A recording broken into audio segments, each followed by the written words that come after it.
India TV 9 news Maharashtra.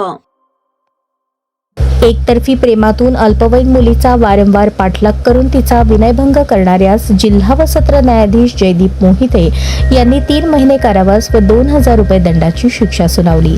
Asif मलंग मुजावर, राहणार शास्त्रीनगर, सोलापूर असे शिक्षा झालेल्याचे नाव आहे. याबाबत पीडितेच्या फिर्यादीवरून वळसंग पोलीस ठाण्यात गुन्हा दाखल करण्यात आला होता. यातील पीडितेचा आसिफ मुजावर याने एकतर्फी प्रेमातून वारंवार पाठलाग करून तिचा हात धरून ओढून तिच्या मनास लज्जा वाटेल असे कृत्य करून तिचा विनयभंग केला होता. त्यामुळे याबाबत वळसंग पोलीस ठाण्यात पॉक्सो व विनयभंगाचा गुन्हा दाखल करण्यात आला होता.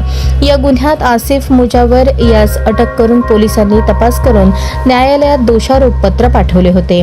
त्याची सुनावणी जिल्हा व सत्र न्यायाधीश मोहिते यांच्यासमोर झाली.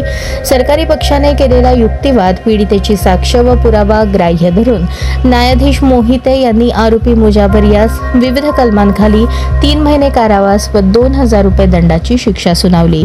या प्रकरणी सरकारच्या वतीने ॲडव्होकेट शीतल डोके, ॲडव्होकेट कविता बागल यांनी तर आरोपीच्या वतीने ॲडव्होकेट कदीर औटी यांनी काम पाहिले. कोर्ट पैरवी म्हणून पोलीस शिपाई कोळी यांनी काम पाहिले.